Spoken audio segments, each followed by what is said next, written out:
Okay, cool, awesome. Final Zoom call for the Arete quilt pattern, and the book we read was The Wolf Den by L.D. Harper. So we're going to discuss the book section first, The Wolf Den, and then we'll jump into show and tell. If you haven't uploaded your full quilt top, you have some time, so you can send that over in Discord and tag Olivia, and she can quickly add it to the end of the slideshow. So still time to upload that if you have not already. And then we will go over upcoming projects, October's bonus project, which I am absolutely obsessed with and really, really excited. So shout out to Aubrey. We'll show that in a bit. And then some hints for the next so long. So here we go.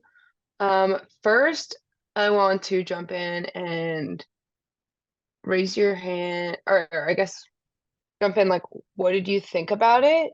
We'll have more specific questions after this. And what did you rate it and why? If anyone wants to start off, they can. Or I can start off as well too. I can start, and there's going to be squeaking in the background because my puppy it's playtime. Okay. So I listened to it on audiobook because I listen to more books than I actually read because I don't sit down enough to actually sit and read one. And I probably rate it like a 6 out of 10 for me because in general, I liked it, but it seemed very like slow developing, but abrupt ending. So I feel like it didn't develop and like really kind of draw me in, but I was intrigued by the story overall, and I might read another one just to kind of see, like, sometimes the second books are better, but that's where I am. Yeah, I'm thinking maybe with the abrupt ending, maybe the second one's much faster paced, or has more action. I do feel the same way as you do about the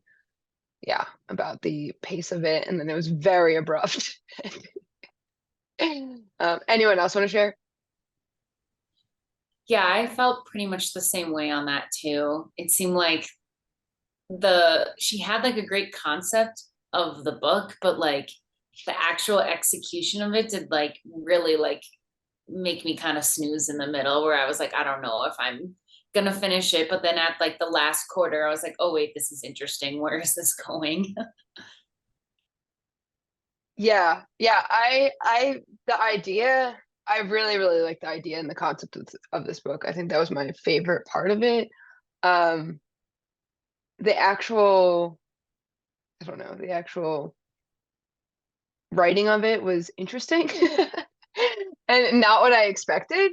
But I did like it, and I don't know. I think there was a lot of weird aspects of it, but the storyline was intriguing enough for me to continue on. And the character development was interesting. So yeah, if anyone else wants to, I think I rated it 3.5 or 3.5 to 4 out of 5 stars. So I never finished this book because I explained it in the book chat, whatever the thread is called, that it's not specific to this so long book, but it felt like watching a season of a show where like each episode that happened or each scene in the book that happened was equivalent to a episode in the show where like nothing was really happening. I mean, I guess like one tiny thing would happen, but like overall it was just like a bunch of people just sitting around talking and like I wouldn't say enjoying their time, but just kind of existing. And I don't know, it wasn't that it was boring. I think it just could have been maybe the importance of the book, or like the meat and potatoes of the book just could have been more like the focus. And maybe it's because there wasn't that much. I mean, if it ended abruptly, I'm thinking that maybe there just wasn't that much content to talk about, and she just had to drag it on to get like page numbers. Yeah, I mean, after I just finished watching The Secret Lives of Mormon Wives, and like part of this book feels a little bit like it could be a reality show written in like ancient Pompeii. Yeah, that's Like exactly what I was feeling. I definitely felt that, and like maybe it was an easy read.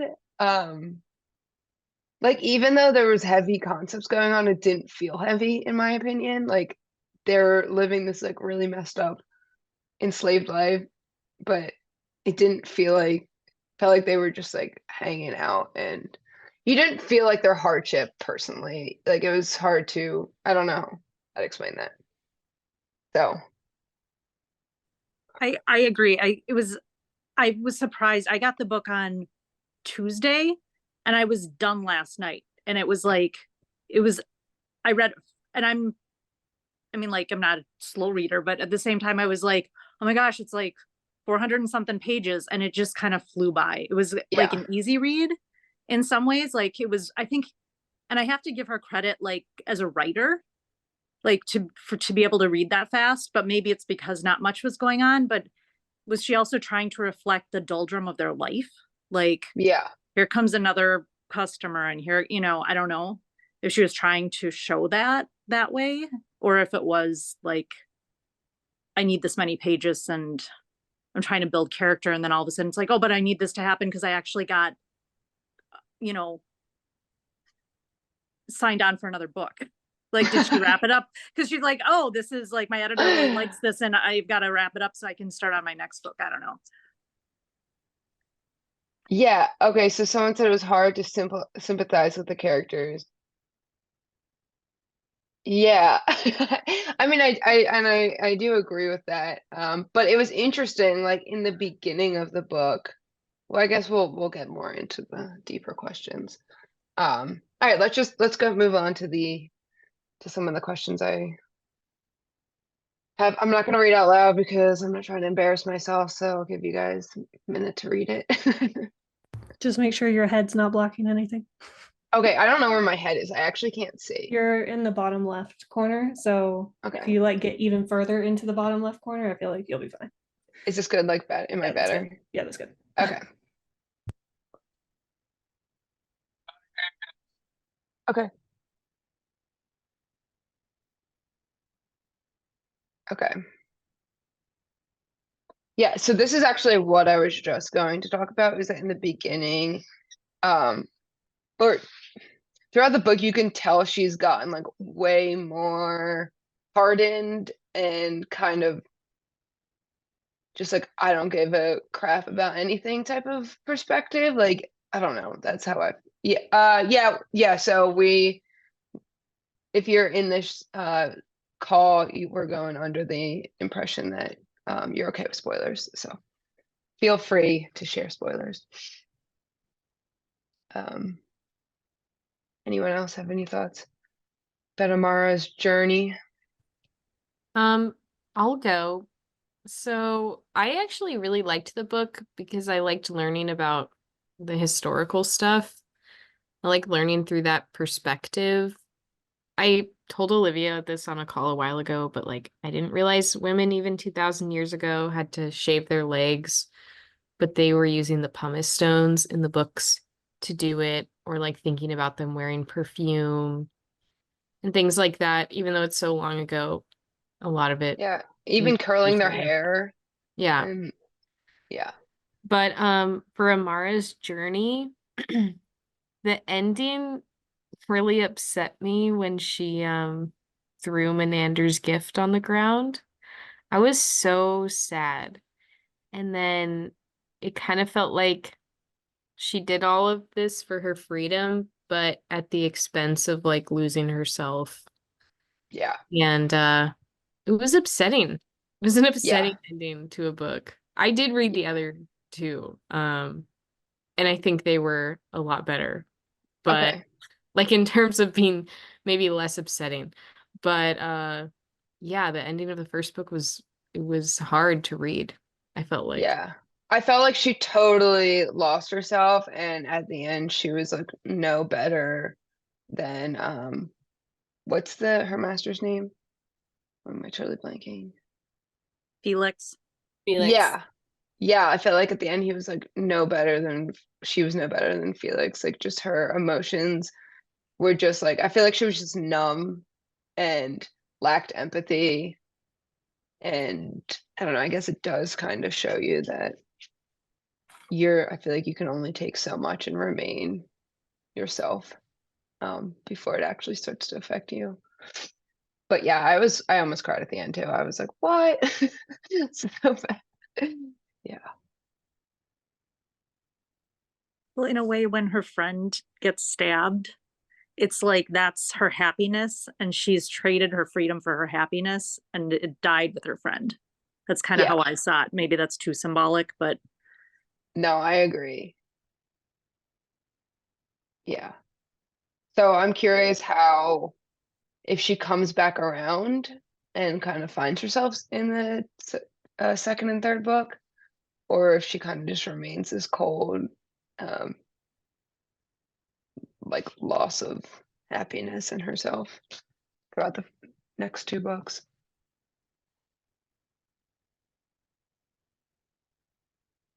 She's on a long journey. Yeah.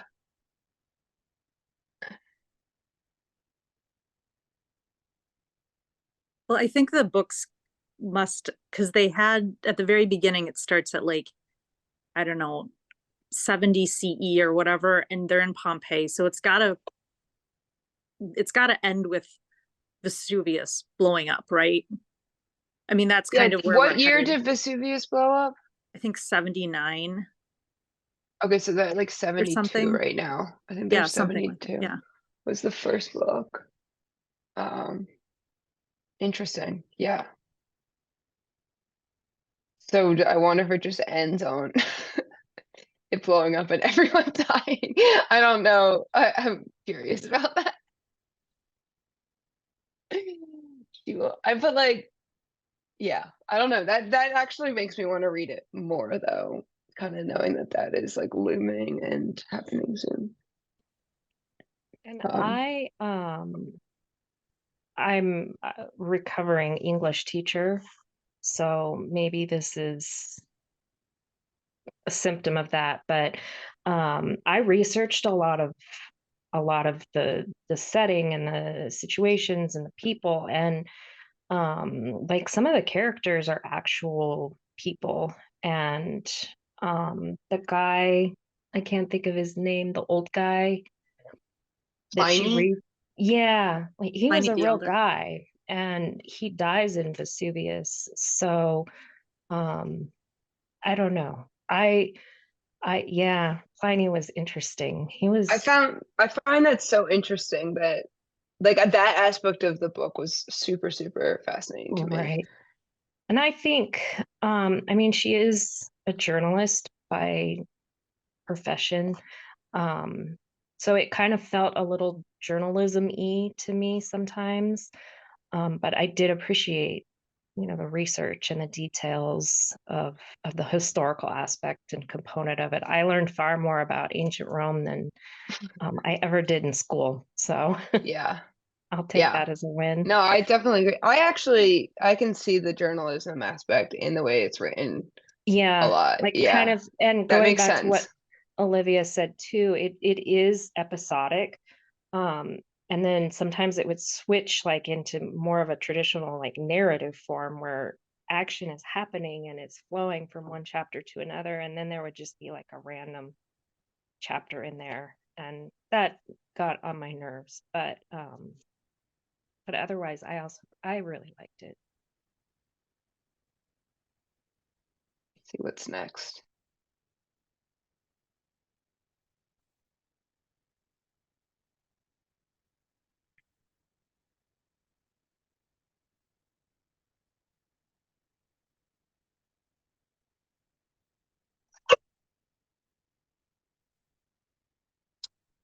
Yeah, I mean, it was really interesting to see how each character dealt with I guess being a she-wolf. Because I think they all handled their circumstances very differently. And yeah, it was interesting to see where they came from, how they got there, and how they handled their situation. Um,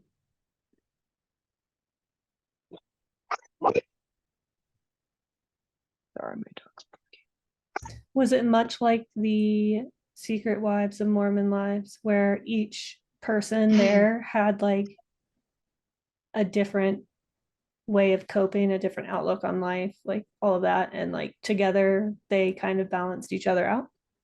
Yeah, it's kind of weird to parallel the two, but I feel like it's so in my brain, like it makes sense so much. Like Victoria, for example, she was basically born into slavery and knew nothing else, and that was like, and her aspect was like, well, this is life. Like you just gotta like kind of do what you need to do, please your customer, like all these things. Whereas like the ones that were bought and had like a normal life earlier, like were way less okay with,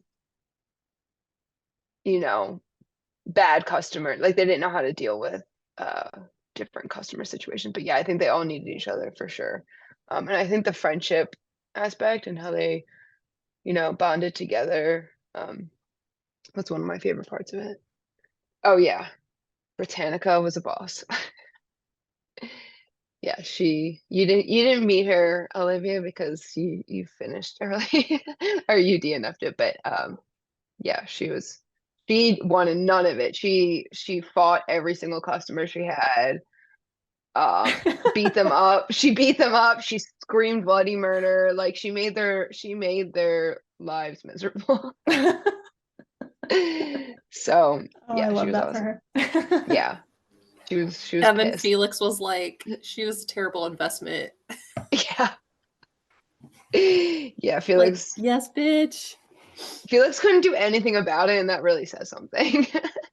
Well, she also could speak Latin, but just chose not to communicate with them. She was just like, Yeah. nope, you guys, like, and then all of a sudden she like can speak words, and they're like, what?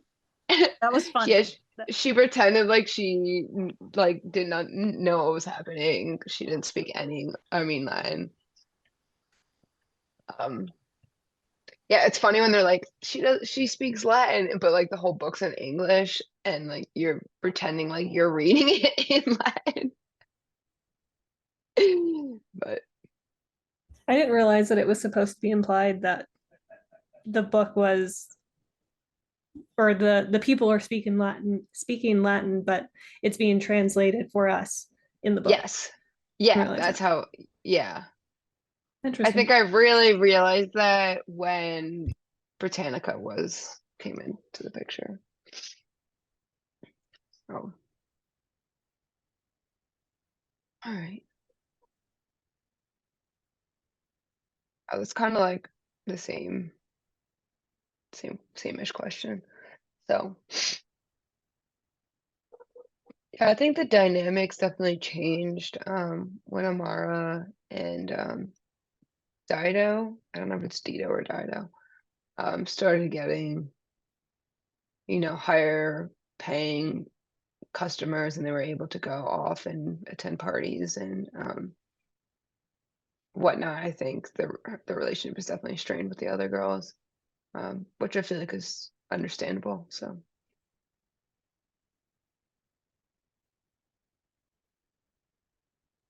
I was kind of interested in the Victoria Felix, you know, she's a favorite, and then all of a sudden he like literally dumps her off his lap in one scene, and then all of a sudden he kind of like teases that this one's my favorite or that one's my favorite as a power thing, but it doesn't work with Amara. She's just like, I don't even care.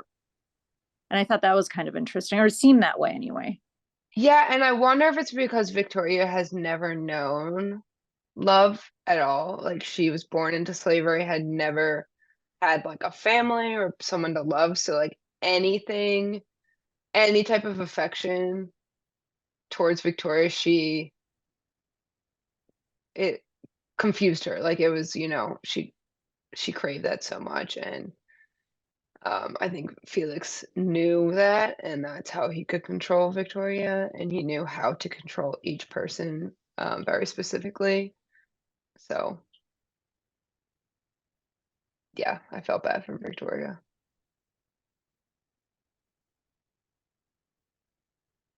I hope they all get out of it in the next books.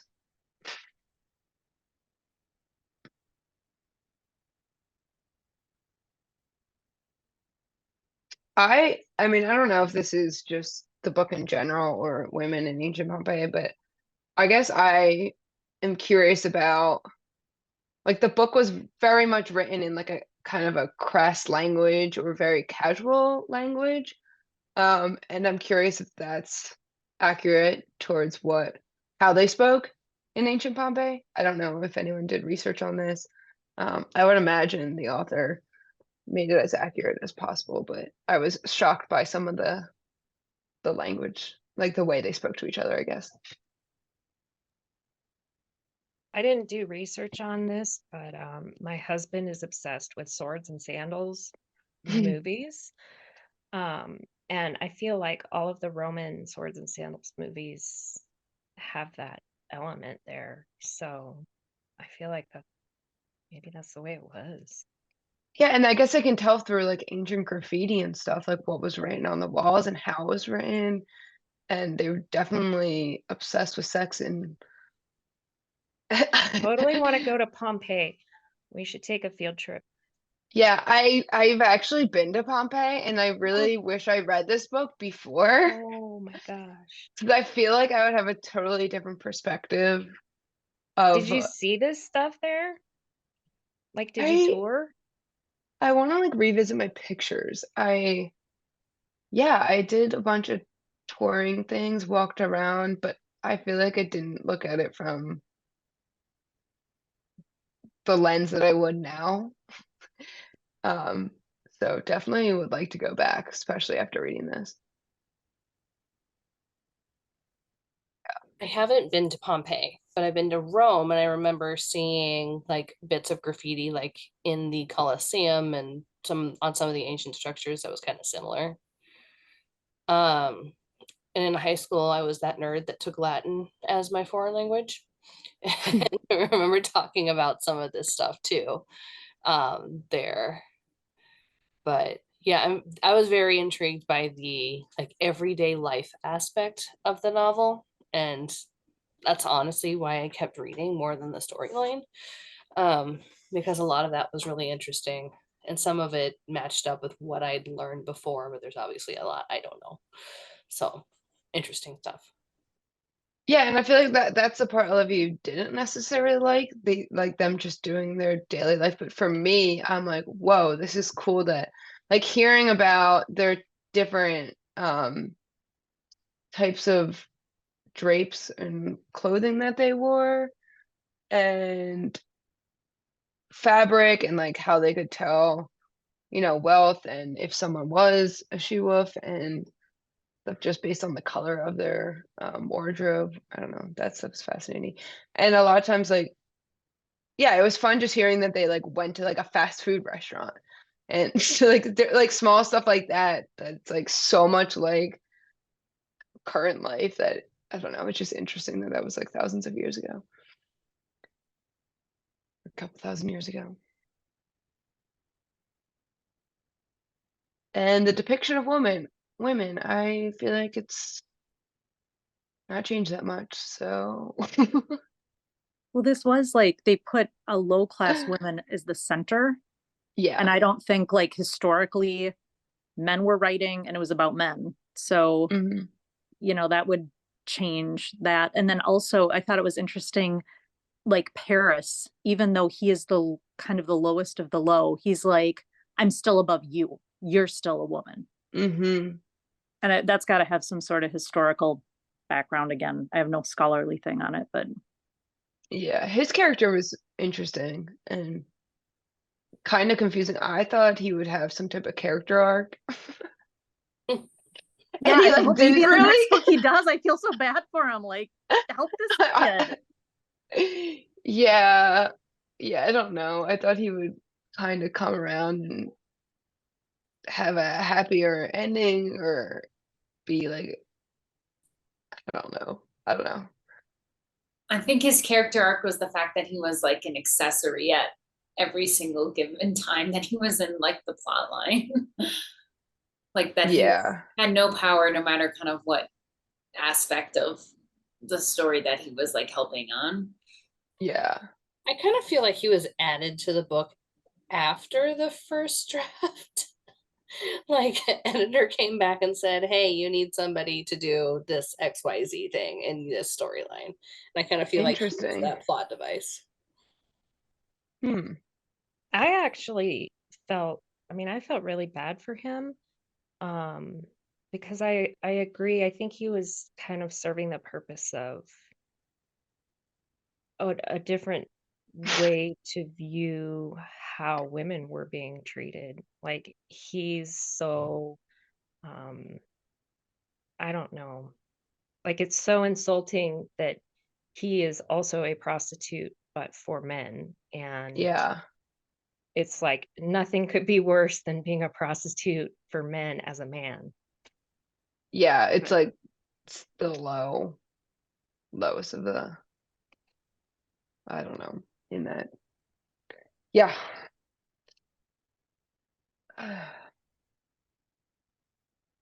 I need to know about this stabbing, this comment in the in the chat. He got to stab that guy. He did get to stab a guy.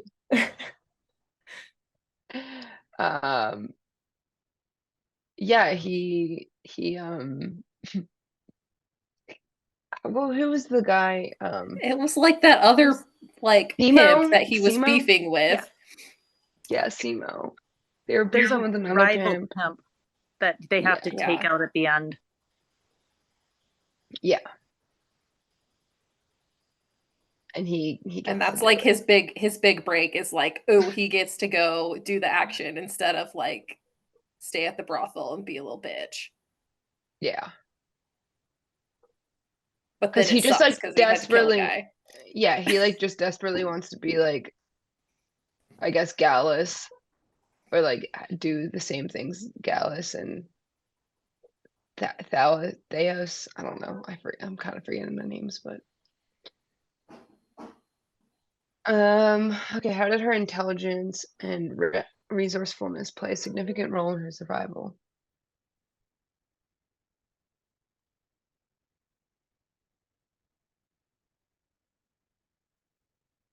I really like the aspect of this question that says like, do you think it gave an advantage or it created additional struggles? Because if you look at someone's life, like the character you said that was born into slavery and didn't really know anything else, and it's just easy to go along and follow the rules and all of that, like there's nothing mentally going on in that person's head that's going to make them feel like they need to challenge what they know.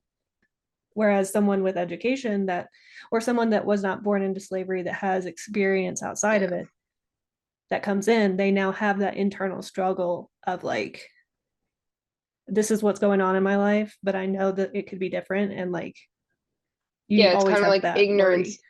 ignorance is bliss thing. Like you don't know what you're missing out, so it's hard to like miss that life or like crave that life that you don't really even understand or have never experienced. So I think it definitely did both. I don't know. I also think it's her personality and her drive to make money because I think other people that did have the same educational like or influences didn't have that same drive to like go make deals on their own and like kind of challenge Felix in the way that she did. So I think a part of that was personality. I don't know. I think part of that too was from her backstory. Her father treated her more like a son than a Yeah. daughter, and as far as her education and what he shared with her. So, and political views and things like that, which I forget when in the book they talked about it. I think it was towards the end. But I see that having more of an influence where she was given more control growing up and trying to like find some again. Yeah, that makes sense too.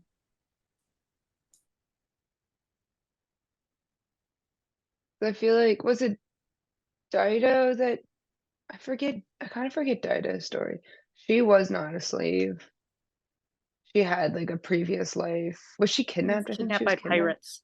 Yeah, she's the pirate kidnap story. And Yes, she was like okay. really conservative religious family. Yes. But she didn't have the same, I don't know what her education was if they, I mean, obviously she was treated more like a woman and didn't have the same upbringing that Amara did. But I didn't feel like she had the same like drive or courage that Amara did.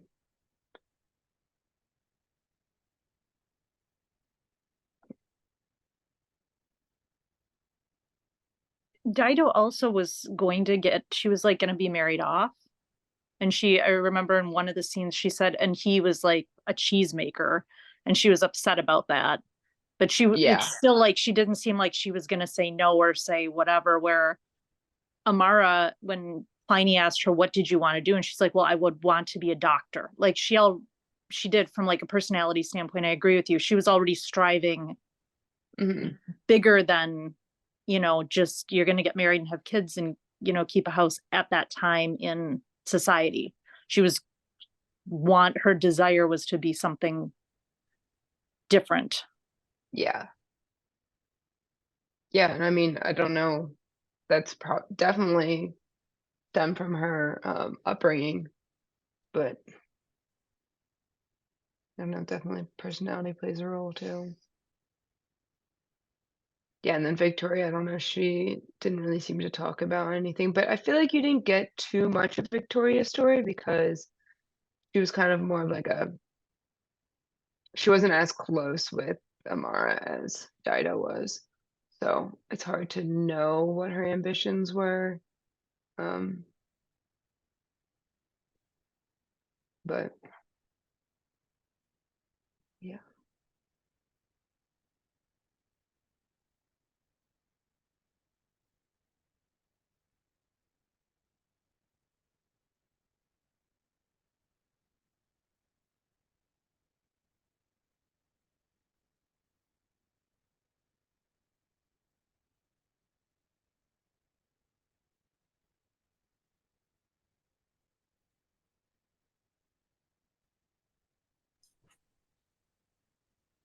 Hmm.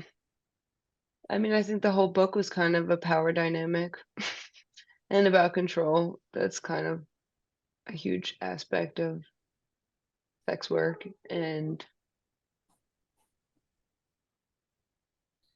I feel yeah, like that's so much of that society though, yeah, that if you didn't have that in the book, it'd be weird. Because yeah, there was a definite hierarchy. It was like the citizen versus above the freedman, above the, there's like whole level of things, whether you're free born there or born somewhere else or what have you. And then like below all the men, then you start with like the women, and it's like they're below even like the slave men for the most part. yeah. I mean, if you look at like the parties, for example, and like how the women, like they're basically not really typically even attend them. And if they do, it's like a kind of a weird thing that they do. Yeah. And then, yeah, I don't And know. then like they were talking about the games, the gladiators and stuff, and the women were, even the wealthy women, they were all relegated to the very top levels, Yeah, and the men were, the better off you were or the higher you were in the hierarchy, the closer to the action you were. So I don't know, it's a very divided society, and so I think that kind of came through because it's a very divided book, hmm, and only amongst like the outliers like Pliny the Elder and some of the better treated male slaves do you get to see any kind of interaction that's not so hierarchical? Yeah. I don't know what that word is, but you know. Yeah, I don't know. I guess I am not a history buff at all. I didn't realize how prevalent slavery was to this, like, the way it was. Like, it feels like just as long if you were a freeman, then you could just have a slave, even if you didn't have, like even like the fast food shop owner had a slave that would, was the cook or working and stuff like that. And I just feel like every single person had a slave, and I was kind of shocked by that. I don't know. It was weird because slaves could have slaves in some circumstances. Like, Yeah. Yeah, no, there was definitely levels to the slave, like slaves. Some slaves were kind of more treated like a butler and like, treated well. And then I don't know. some were allowed to marry and like live elsewhere and like come and serve the family or whatever they were doing, like during hours, and I don't know. Yeah. It's And it was not the interesting. same idea of slavery that we've grown up with. Yes.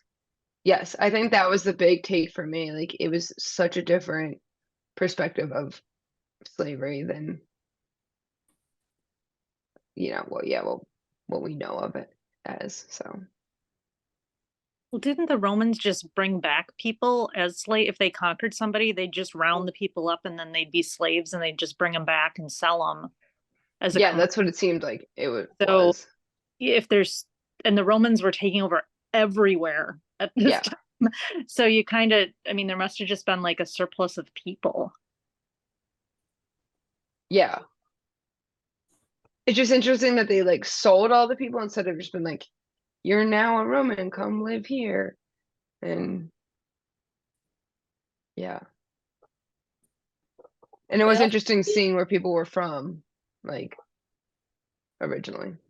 And they also believe that the further from Rome you are, the less like pure or desirable, or like you're more heathen the further from Rome you got. Yeah, like Britannica was, Like she was basically deemed the like wicked South. feral. Yeah. 30% were slaves. That's an insane number. Wow.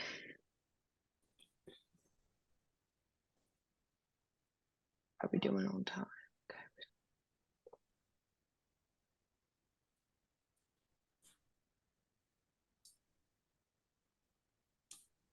Yeah, I mean, I think a lot of times, like when I imagine a slave, like I'm not imagining them just going out and hanging out at a bar all together. So I feel like there was moments where it felt like they had a normalish life, like as a friend group, where they would just go kind of, but then I guess under the guise that they were looking for customers. But sometimes it didn't feel like they were just going to eat, or it seemed like they had on their day-to-day, like just free time where they weren't doing anything, I guess. Whereas like the Menander, I don't know how to say his name.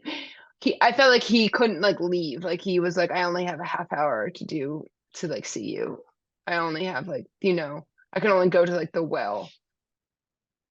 Um, yeah.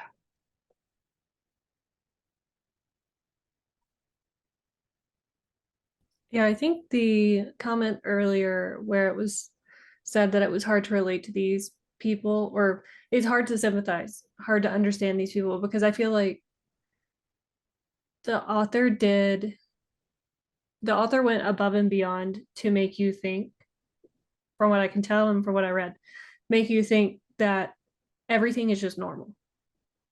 Like they're not Yeah. actually being treated like crap. They're not like the typical enslaved people that you think. Like they're not like having to struggle all day, every day, 24/7. Like, and so to me, it made it hard because I was like, well, yeah, like they're enslaved people, but like they're going and like buying lamps and hanging out at the bar and sitting in the pool, like hanging out with each other. Like Yeah. it Like the just, it baths and was, stuff. yeah, it was weird. It almost felt like I was reading about this group of people that worked together and were just kind of like, oh, we hate our boss. And like they were Yeah, we just like hate our hanging boss out. and we hate all of our clients. They suck Yeah. a lot. Yeah, we hate our customers. Like don't bother us. We're hanging out. We're making TikToks in the back. Like don't come into our store. Also, I hate our boss because he makes us work long hours. Like it just felt like that dynamic to me. And so it was really Yeah. hard to, which I understand. It was like good that they had that relationship with each other to be able to like not have it be so miserable all the time. But as a reader, it was like, how do you just keep, you have to just manually keep telling yourself these are enslaved people. They Yeah. are having a hard time. But then you have the author saying like, yeah, let's all go out. Like you have time. You need to go to the bar, get a free drink, and like find a new customer. Yeah, I think the scenes like with Felix and his abuse put it more in perspective. But even then, sometimes it was like kind of Stockholm syndrome. I guess that's what he was doing to Victoria. Like that's what she was like. It was Stockholm syndrome why she was in love with him. Um, I think also but that yeah, I totally agree. over the actual like the sex scenes of what they were doing, that's one of the reasons I was like kind of waiting to read the book. I was like, I kind of put it off and I'm like, oh geez, everybody's saying it's so heavy.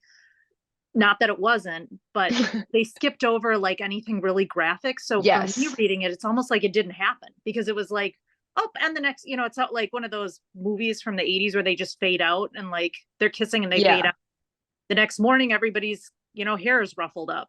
And so that to me, it was like I had to remind myself, like, she just fucked 6 guys. Like, you know what I mean? Sorry Yes. for the language, but like, or she was taken by, you know what I mean? Like I had to like remind myself, she's not in a good place. Yeah. I think it's like it was very closed door. Which Which feels is opposite of like that time. Like if they're communicating the way they are, their language is very crass. Like sex is just kind of like as common as like everything else that we think is super common. I don't know. I can't come up with a good example, but like it's just something that like everyone is just kind of okay with. It seems odd that that would be where she draws the line and says like, I'm actually not going to write about that because like yeah, it sucks. It did happen and it sucks to write about. It sucks to have a reader possibly relive, but like yeah. I feel like it would have changed the dynamic of the book significantly. I don't know exactly how it would have. Um, Yeah, I agree with that comment. Like if they had done every scene, the book would have been like excruciatingly long, but it was not having it in there. I had to kind of remind myself, like, yeah. because the other scenes were like, hey, yeah, like, look, let's go get baths. Like, let's, go get our hair done. And she did go into like a couple scenes, I feel like. There was enough in there where there were some reminders. I don't know, like I think Britannica really like hearing her really be abused more because she was so vocal about it, like screaming and like had bruises and physical stuff, then you're like, oh, like she fought back, but they're all dealing with that same thing. They're just like putting up with it and she's not. Like she's not like putting on a happy face for the customer. Where the rest are like, yeah, I love this. This is awesome. This is so much fun. I felt like there was quite a bit of sort of their emotional and mental experience in there. I don't know, like just with Victoria using her washes, the whatever concoctions she had made, to prevent the pregnancies and then the pregnancies, and it just, I don't know. And I don't know. I didn't have Yeah, that same experience that like Olivia's saying about, like, it felt very just sort of like day to day. It didn't feel that way to me at all. It felt very heavy to me, but I don't know. it was interesting hearing about their birth control methods. Yeah, Because because I whatever was they were, wondering about it at the beginning, like, yeah, how are they not all pregnant all the time? And then yeah. And I later, guess whatever they were doing was working to an extent. I mean, besides the one situation, but I yeah, think and so. Sorry. I was gonna say STDs were probably running rampant. Can't imagine. and they kept saying, no one ages like a whore. And that Yeah, also, like Paris's mom, I can't remember her name, but yeah. I can't imagine they lived very long. I was thinking that kind of there was a lot of parallels, like the way that they would talk about sex in this book was more about like the sounds of like either the customer or like trying to please the customer. And I'm like just paralleling that with the fact that it wasn't closed door, like you know, like fade in, fade out, but they had curtains.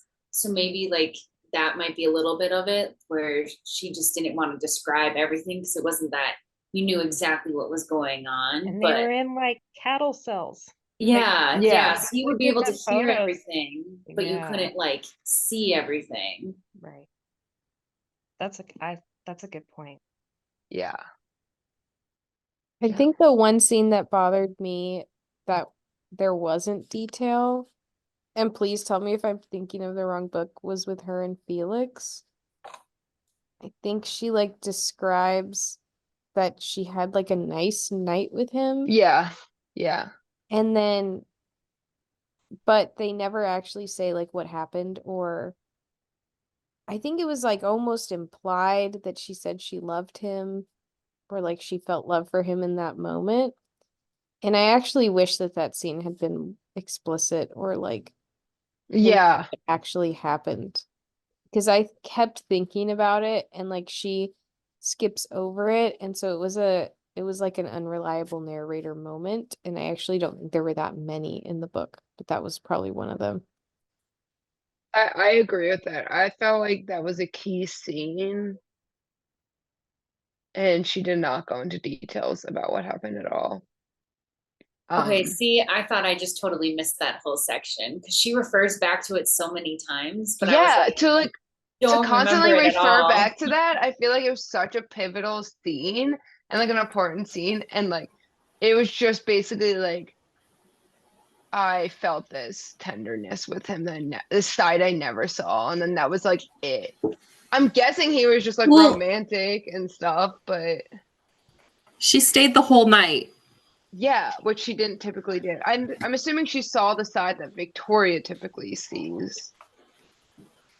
Yeah. I Um, feel like just like staying the whole night, like he kept her there until the morning, like it was normal. and they like cuddled. Yeah, they And like cuddled. Yeah. That was the thing that she did say, like he was laying on her arm, gazing up at her or something. yeah, Like that was the big deal. yeah. I think that was like one of the situations there was hope, I guess, but okay, almost finished these. Well, we kind of already had this question. We can maybe skip this one. Unless you guys have anything to add. Was there a rivalry with the, I don't remember her name, but the girl that was really good at her job essentially, and everyone else? Victoria. Yeah. Like the slave owner dude saying like she's really good to the women, and like you're not gonna be as good as her. Did that ever cause a rivalry, like a full-on rivalry that lasted the entire time, or was it just like a misunderstanding type of I don't think the vibe? other girls really cared that she was good. I think like they were like maybe sometimes saw like, oh, I'm gonna watch what Victoria's doing and like try to do that a little bit. It wasn't really a rivalry. Oh my God. But there was that dynamic when Amara and Dido were getting higher paying clients and like were able to go to these fancy parties and Victoria wasn't, even though she was like kind of deemed like the best. So I think Victoria had a lot of jealousy that they were able to attend these fancy parties. But it kind of came back around when there was like more shifts, and their friendship kind of recovered from that jealousy. And Well, and then then Felix got those Spanish Spanish girls. girls. Yeah. And they were, And then Amara and Dido didn't get invited to the parties anymore. And it was yeah. like first. But I don't know if like jealousy is the right word. I think they were just like, gosh darn it. Like it didn't, I don't know, it just felt Well, Amara already had her dude lined up, so I don't think yeah. she was like, eh. You Yeah. know, she's like, I've got my patron and I don't have to work extra in the brothel to make up for it, so I'm okay. Yeah. Yeah. Like, who is the one that got killed, like, from the other group? Cressa? Or Drusella or whatever, she had her eye stabbed out and then yeah. somebody murdered Yeah. her. Like that was kind Yeah. of Yeah. And Amara was like really upset, and Felix was like, why do you even care? And she's like, you know, Yeah. like she was their rival, like got them kicked out of the baths or whatever. And but then she's like, killing her is no good. I feel like one thing I didn't love is that that was the first scene of the book, because I felt like I had no idea what was going on during Yes. that scene. The way it started, I hated. Yeah, and I just was like thrown in there with all these characters in this like really intense scene. I felt like I barely could like understand what was happening, and that scene was referenced so often, and I was like, I almost went back and reread the first couple chapters because I was like, well, now that I know the characters, I feel like I need to understand what actually went down.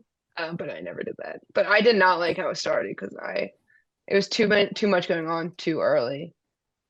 Yeah, a hard time tracking. Lots of names, lots of stuff going on. That should have been like a little bit. There was like no description of any of the people. It was just No. like names. And I was like, I don't know these people. Yeah. And everybody's having a fight. Like, what is happening? And then they end up being like important, and I'm like, oh, that scene actually was important because I didn't actually like remember it like it was going to be an important scene. I was actually also surprised considering like they're selling themselves. There was no, like, I don't know what color eyes people had. A few people, Yeah. maybe No a skin tone descriptions. or yeah, it was no description. So it's like you couldn't make a movie out of this because you'd piss everybody off because everybody is thinking Yeah, about like something I don't different. even know I what feel like. I actually didn't even have like a vision of what Amara, the main character, looked like in my head. Yep.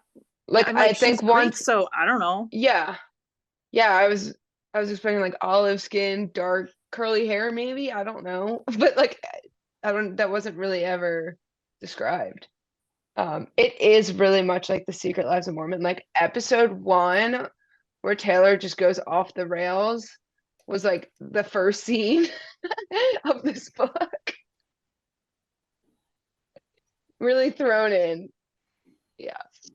I wonder if some of the lack of description is partly also because they didn't really have an identity, like other than being a she-wolf, and they're like all part of this sort of pack of wolves. I That's don't an know. interesting It might have been intentional. Yeah. I can definitely see that. I mean, they talked about like which ones were the prettiest or like prettier, but that was kind of it. We did get a good description of Britannica though. I will say that. She was described very well.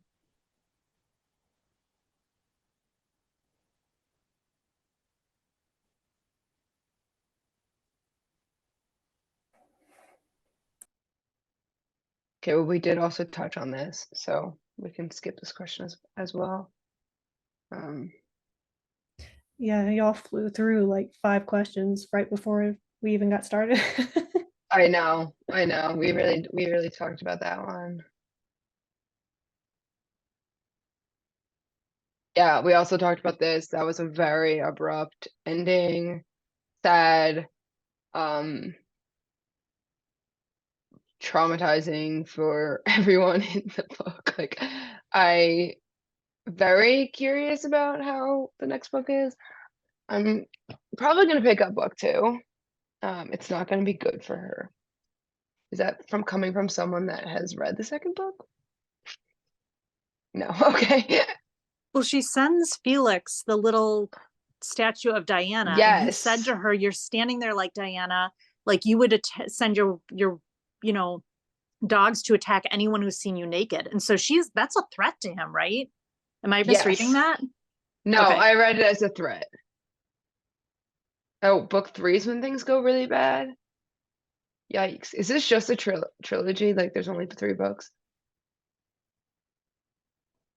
I actually didn't even know I didn't even know this was in a series. With the okay, well, I'm glad there's a satisfying ending. Okay. What is book 2 even called? If you The go to Golden Door, Goodreads, the House of the Golden Door, I think. Okay. if you go to Goodreads, it should say like number 1 in the something series or whatever. And typically you can click on that and it'll take you to the full series in Goodreads. Yeah, true. Did anyone else here read the other books? I think Cassie did. Well, that's me. That was Cassie. Oh, But yeah. sorry, I wasn't paying attention. She was talking. Yeah, I think I you're read the them. only one. I read them all really fast because I liked the historical aspect. And yeah, no spoilers. I did enjoy it, but I also really liked book 1, maybe more than other people in the Discord did. Um I and liked it. I thought books 2 and 3 were good. And I did think the ending was it was a satisfying conclusion, and they tied up like everything for every character. Okay. So I liked Even that a lot. Paris? Even, you know, I do think that Paris is a recurring character in books 2 and 3. Like, I can't remember off the top of my head what happens to him, but this is not the end of Paris. So I All can't right, tell well, if that means I should read any of these books or not. according to Goodreads, book 3 has the best rating. It has 4.4 stars, whereas book 1 is 4.05 and book 2 is 4.22. So, I don't know. Take that with a grain of salt, but I thought book 3 was the best as well. There's a lot of action. If you're hoping for people dying, I don't know. Read book 3. oh my god. Well, a lot of people died in book 1. Book 3 is my book. Yeah, it sounds like that's right up I Olivia's just need to alley. skip to book 3. Well, Vesuvius happens, right? So like everybody should die almost. I won't say what happens in book 3, but if you read the description of it, then it gives you a Can I read the good information. description? I'd like to point out the fact that coming from just having watched Gilmore Girls, hearing you guys say that Paris is a recurring character that just kind of like pops up, that's the same for Gilmore Girls and her friend It Paris. is. She just doesn't go away and she's just always there. She is It's kinda always weird. there. All right. Let's see. Oh, okay. We're done with the questions. Any last minute things about the book? Talk about, I think overall, I feel like this was not what I expected, but a good solo long read. I think there was a lot of interesting things to talk about. Different. It's not a book I would have normally picked up by myself, so was on theme. I also felt like the quilt design was fitting, Yes. like just like that, like kind of guiding star or something. I don't know. Felt Yeah. symbolic to me. Yeah, I feel like the pattern really went well with the book, and the pace of the book also felt like it went well with the pace of the so long. Yeah. I don't know if this is, I don't know if Brooke read it, but I wonder if it fits the theme in like when she, like her inspiration. I wonder how she would feel about the parallels with the book. So I feel like that'd be interesting to hear. She had a lot of like very thoughtful inspiration behind it, and meaning. And I feel like there are some parallels, you know. So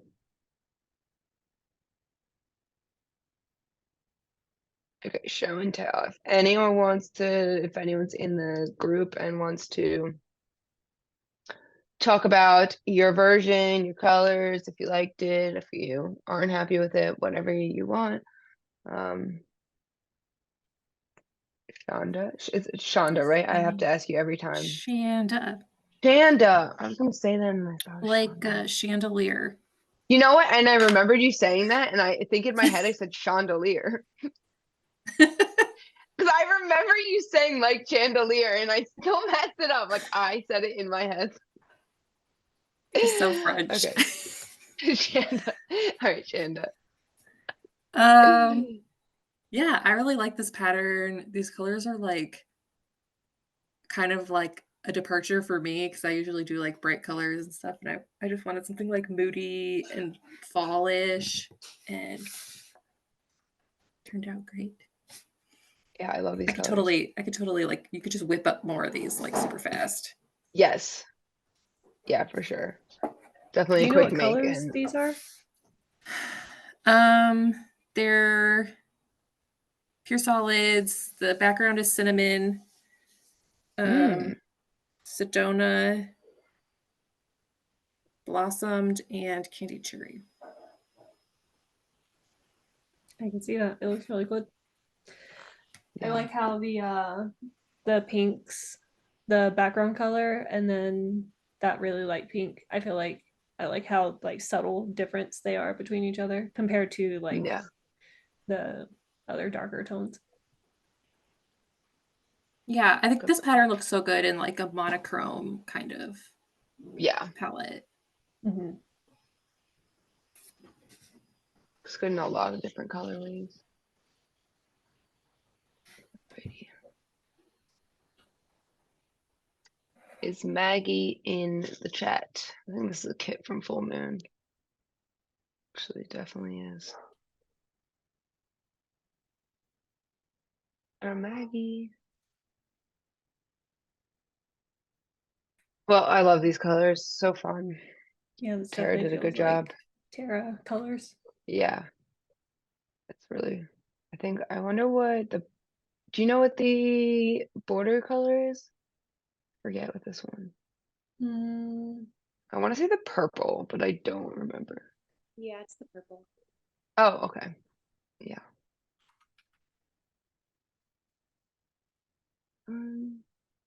Lori, I think you're in this.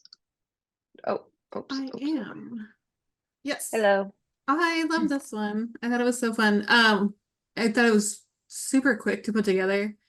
Um, I was saying to somebody else, I was like, it's you didn't have a chance to get bored, right? Yeah. You didn't get to the point of like, oh, it's a slog, right? Like it's like, oh, did my 4 pieces, right? And you moved on. Yes. Yeah. And I thought it was neat after we made the first 2 big blocks. I could see it. I knew where we were going. And I like drew out little squares and I was trying to guess what the color schemes were going to be on the other 2. And I was all excited. But then I had no idea I forgot about the border when I sent it in my guess, and didn't catch how it was going to be the same as one of them, and that really changes the look. The fact that it's not a Yeah. block around the border, but kind of now gives these points, I thought was really cool. So that excited me just because I didn't see that coming. I think it'd be really neat with a different border as well, like where it is a block, and then you just add a different color around it. And then yeah, these colors are kind of out of my norm. So really enjoyed playing with these super bright, fun colors. Yeah. Super fun colors. I like the navy or like cobalt Yeah, it's cobalt. background. It's royal cobalt. Yeah. Yeah. And it definitely was a breath of fresh air from the lemon blossom, which was a lot more Hmm. time consuming. Yeah. Oh, this Thank is you. really pretty. Marlene, are you in the chat? I am. Hello. Yeah, I'm real happy with how this one came out. I picked this one from the pattern itself. They had all the different color Oh, suggestions. nice. And I don't know if I matched the actual colors they were thinking, but that's what it looked like to me. So, Yeah. and I had no idea it was going to be like the star the whole time, we were making it, and we had these big blocks, and I'm thinking, oh, this is going to be easy. They're so big. We'll figure it out, and I had no Yeah. idea that it was going to be a star until the very end. So it's fun. Yeah. I think I love this color scheme a lot. I think it shows the pattern off so well. Like you can really see, the 3D aspect and the star and there's definitely like high contrast. Oh, I see that. Yeah. Yeah, love how this turned out. Is that olive oil? It's Oris, actually. Oh, okay. Yeah. Is it like evergreen, Yeah. Pacific, Oris, and was that Sweet No, Mac? swimming pool, maybe. Swimming Swimming pool? pool. Yeah. Swimming pool. Swimming pool. Nice. Tash, are Hi. you in this? Hello. My husband actually picked these colors. We have some artwork in our house and he wanted it to be similar. Cool. And I really like the design. I saw the compass once the floor were done. But then I really second guessed myself and I played around on the floor a lot and finally was like, no, I think I had it right at the beginning. But I'm really happy with it. This is my third quilt. I've just done 2 gingham ones, so I'm Oh, getting better cool. at points and stuff. So it's nice to see me progressing. Yeah. Your points Yeah, look I would- great. And I would also never this look is at a this and great. think, like, oh, this is a newbie quilter. This looks really good. Yeah. Yeah, you No, can this tell is I much like better than my third quilt that I Yeah. did. I was saying the other day, my first couple quilts, I didn't even trim anything. Yeah. Yeah.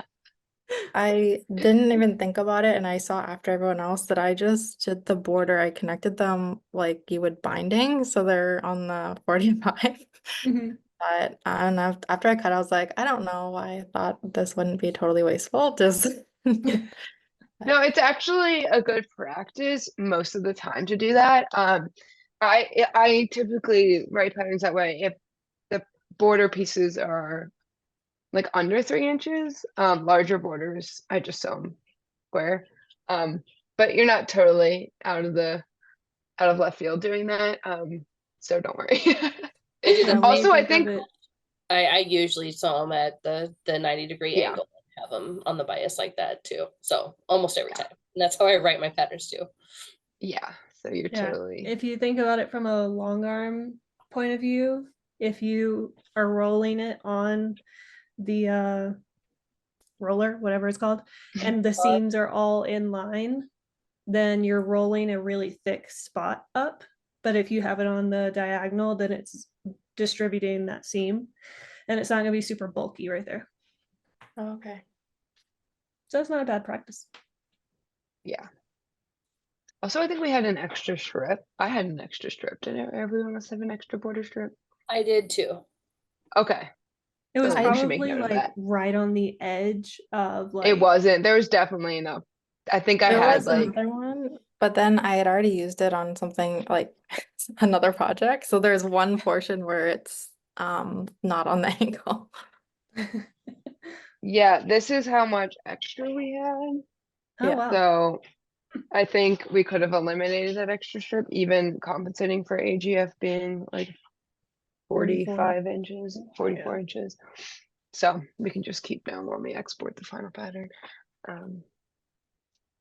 Okay, Pauline, are you in this? Yeah, I'm here.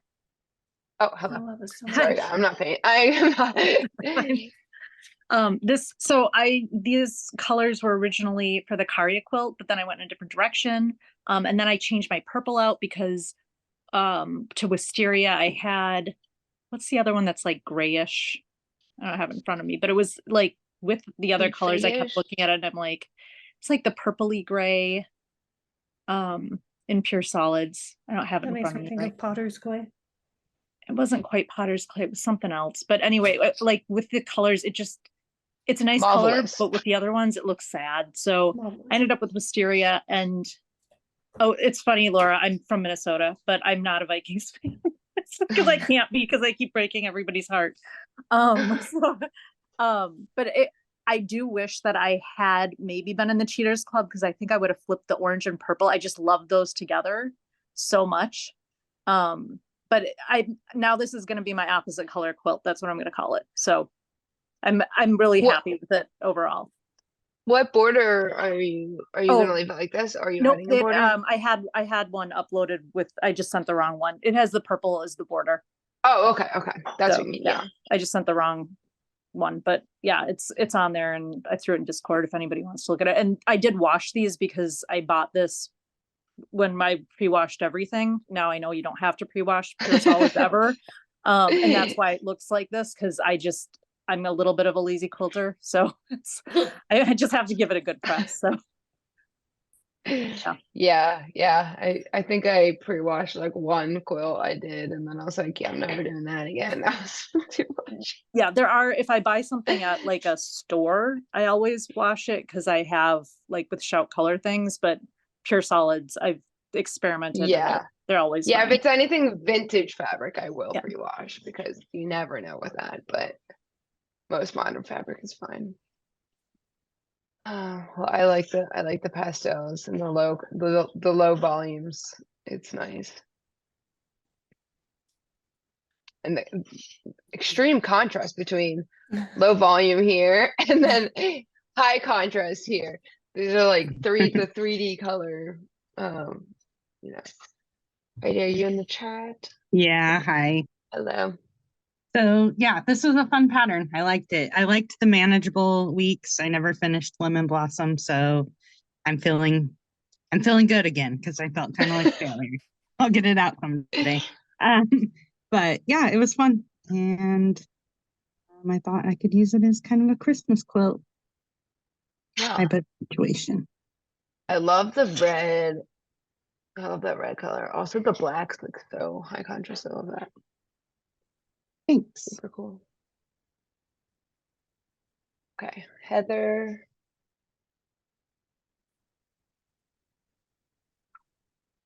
Is there a Heather? I don't think so. Okay, another black background. Love these, almost like 80s colors. Super Totally fun. reminds me of my childhood. Yes. Yes. I feel like it's I just need the Lisa Frank leopard spots. yes. I feel like you could do a really fun backing with this. Like roller rain carpet. Yes, yeah. Oh, remember there is that print from, was it Ruby Star? I have in my head. The roller skates, I forget. Kelsey, I think this is another, oh, this is like the full version of that full moon version. There's a Kelsey. Vicky? Kelsey, Vicky? Yeah. I love these colors. Makes me think of Yeah. like strawberry lemonade. Yeah, I was trying to use my stash on this one, and I let my daughter pick out which of the like 4 options that I had, and she picked the one that was all pink. So I was like, okay, I guess I'll try a pink background, and it worked out. I like the pink background. Yeah, I was love scared. it. I was like really scared of it because I always do like light or dark, and this is kind of in the middle. But Yeah, Yeah. I'm gonna Oh, like yeah, works. echo that. It was super. What? Yeah, they're like the little tiny like exit or plus signs. Mm, on yeah, all that added the up. Yeah. yeah on all the colors, like the 2 through 4. Yeah. Yeah, but I also really enjoyed how mellow this so long was. It's like really easy to keep up with. Yes. Yes, I'm definitely taking notes. I don't think the next one's mellow. I wouldn't describe it as mellow, but I I'm feel like taking it's notes. mellow. It's just be prepared to chain piece. But I think it was like Yeah. also the contrast from like Lemon Blossom being like the most complicated, like time Yes. intensive thing, and then this being like so not. Yeah. It was really nice, like back to back. Yeah. I'm definitely like I want to incorporate something, as mellow as this pattern for future solo-longs for sure. People seem to really enjoy that. Ariel. I love these colors. Yeah, also love these colors. I love the use The- of the black as one of the colors and not the background too. Mm-hmm. So bright. High contrast is nice. Katie, is this a full moon one too? I don't know. I feel like it might be. Katie in this shot. This looks really similar to yours, Vicky, with like the pink Yeah. and the reddish color and the like lime greeny yellow color. Oh yeah, Yeah, but the just with what? like a Yeah, it's white just background. switch Yes. places. Well, Yeah. yeah. Very similar. Yeah, it's really cool. It looks like a watermelon. Oh, Yeah. sorry. This one just looks so neat and flat and like perfect pressing. Like I feel like it's a perfect, it looks like a mock-up of this pattern. Yeah. To see, this one reminds me of football, but I don't know why it reminds me of football. There's got It to be a seems football. sporty. Yeah, Yeah. Is Katie in this? it's the Seahawks. It's not the Seahawks. Seahawks is like if the yellow was like a bright teal color, I think. It reminds me of something Um, very preppy. Yeah, I could see it having like a plaid background or backing. Like with, Yes. yeah. I could see it at like a Catholic school and they're called the Warriors or something. Mhm. Adrian, are you in this shot? I really like this background and the colors. Yeah, I think Awesome. these colors So work really earthy. well together. Yeah. Love it. That reminds me of a fall day. Yeah, Mhm.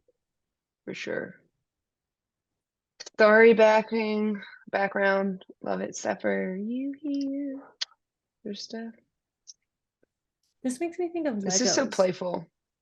Very playful. Well, it's like the primary colors, but the starry is just really, really fun. It's a fun addition. Yeah. Is this the red, white, and blue and gold with the astronaut background, maybe? Oh, For the Olympics? yes. Maybe I'm wrong. I think you might be right.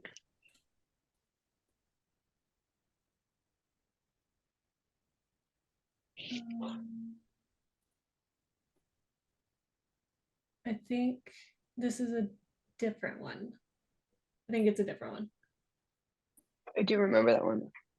Yeah, I think that was a conversation happening in the cheater club, right? Oh, Possibly. maybe. This is the cover version. Mhm. Love it. Cute kids as well. Sandy. I don't know if Sandy's in the chat.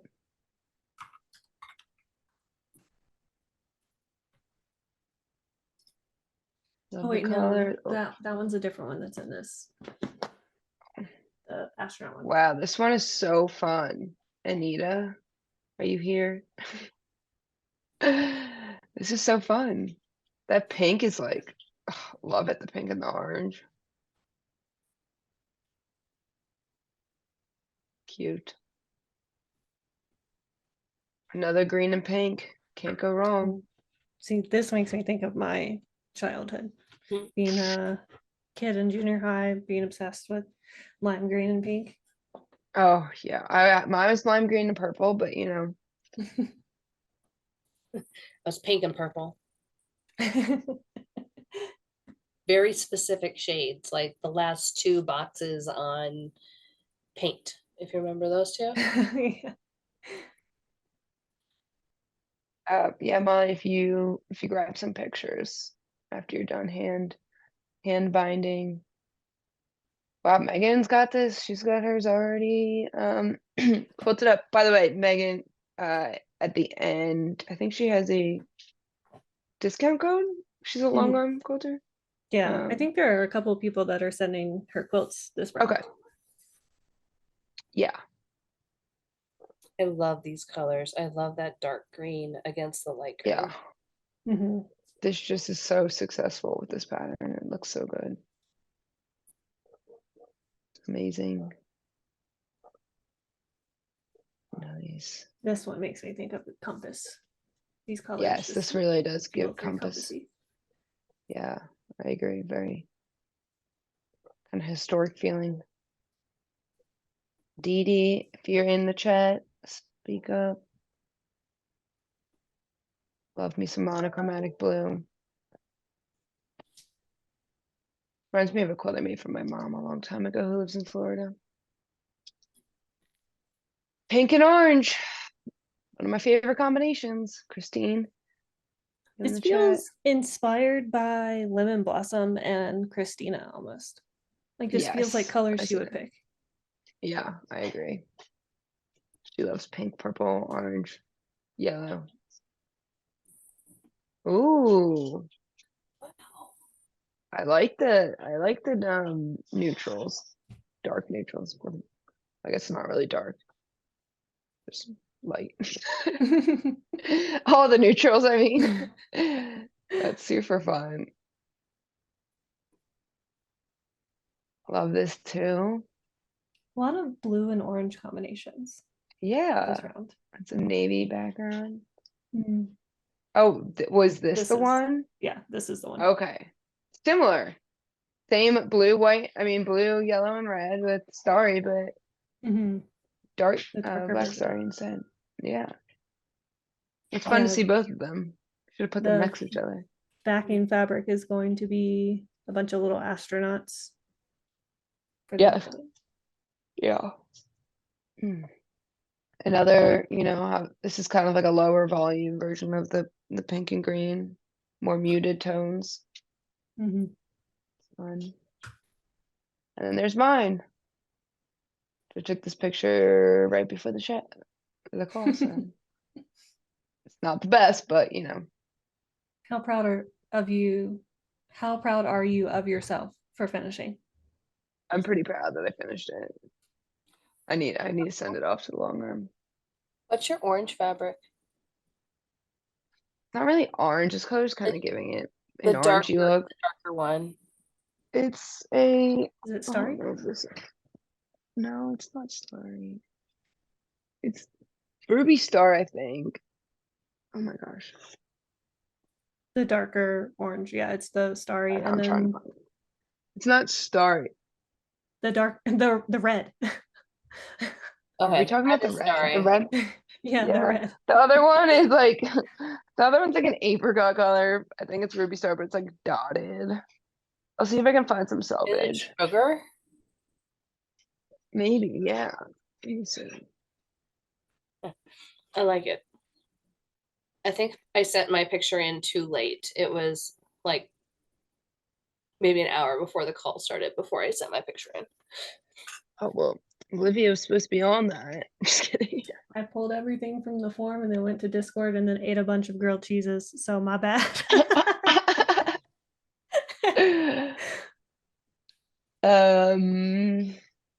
Okay. All right, so last little bit here. Next month is, oh, you added a picture. Nice. Okay, so bonus pattern. It's a Sweet Treats collection. So there is a chocolate zipper pouch. There's a candy corn scissor case, and then a little, I guess, Jolly Rancher. I was about to say Jolly Rancher. I saw the Jolly Ranchers behind it. Jolly Rancher pin cushion. So these are super, super cute. Aubrey did such a good job with this. So excited to get these out on October 1st. So keep an eye out for a newsletter for that. And yeah, perfect little Halloween project. Those are So, cute. yeah. Love them. Okay, upcoming schedule is sign up period. Well, you guys already signed up, so it doesn't matter, but the next sell along starts November 5th, so you have some time for the next one, so you can work on your Halloween or your candy projects next month, and then we will start the button up so the 5th, and I think it's a 6-week or 7-week so long, so it ends. Okay, when this says it ends December 9th, do we know if that's like the last week? So there's like a week after. It's like week 8, December 9th. I don't know. I never had it written down. December 9th is a Monday, so that is the day that it ends. Oh, okay. So it's I think November it's 5th actually a to week December after 9th. this. I forget. Nice. Whatever. It ends early December. Before Christmas. So if you're trying to make a Christmas, no, there's no curves. Don't worry. I would not stress you guys out right before in the holiday season with curves. I'm not that mean. No curves, but super cute. And I think there'll be a pillow block that goes along with it too, because this makes a really cute pillow. And yeah, I guess we have some hints for that. Block based, it's on point. So if you've never done an on point quilt, then this will be a fun practice, or like an introduction to an on point quilt. And if you don't know what that means, it just means that the block, you know how they're typically straight across, the blocks will be turned on a diagonal and sewn on a diagonal, if that makes sense. Yeah,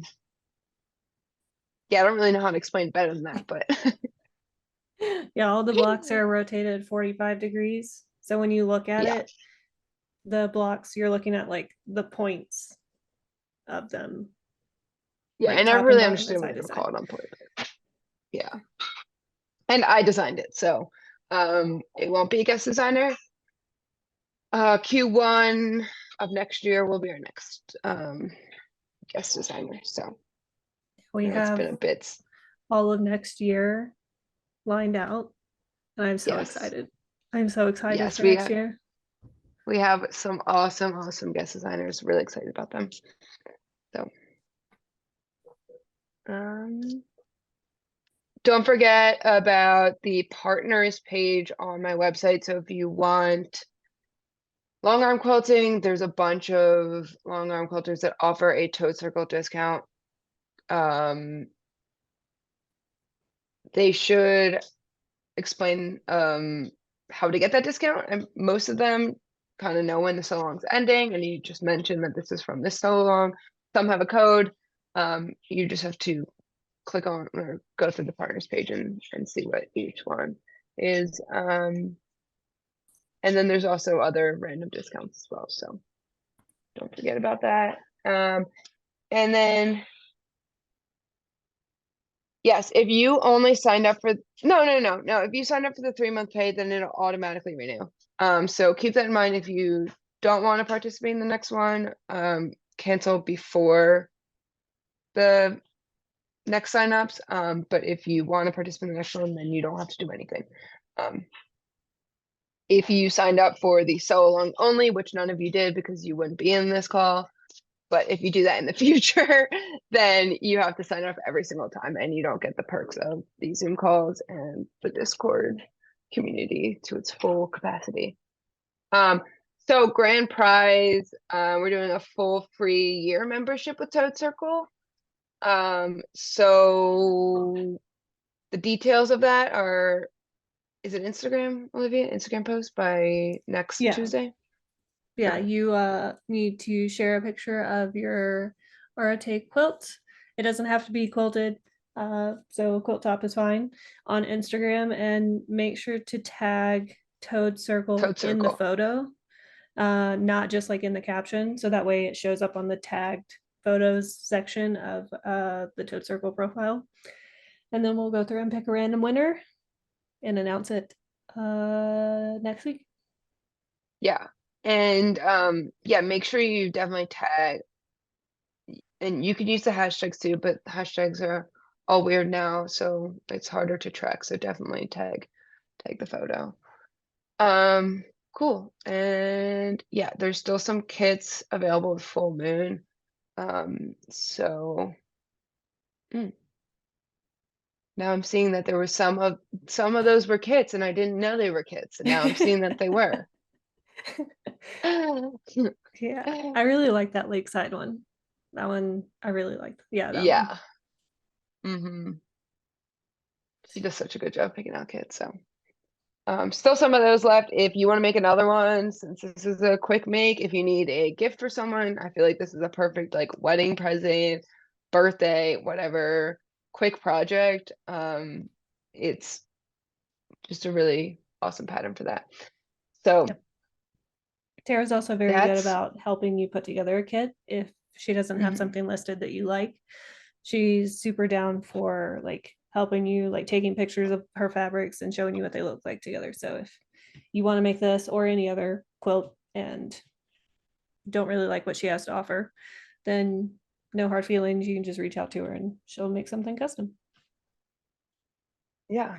And wrapping up on a personal note, I am going to be having a surgery next week, and I will be out for I don't know how long, but definitely a couple weeks. So I will be quiet on Discord. So I'm sure I'll be missing out, but yeah, keep it lively for me. And You'll come back to a lot of Halloween sweet treat collection things. oh, I'm I sure, hope hopefully, so. because I those are hope so so. cute. Yeah, we should have a maybe in the Arete, sorry, in the Arete forum, we should add a Halloween sweet treat collection, like Mhm. you know what I'm talking about. Thank you guys. I hope it goes well too, and I have a quick recovery. So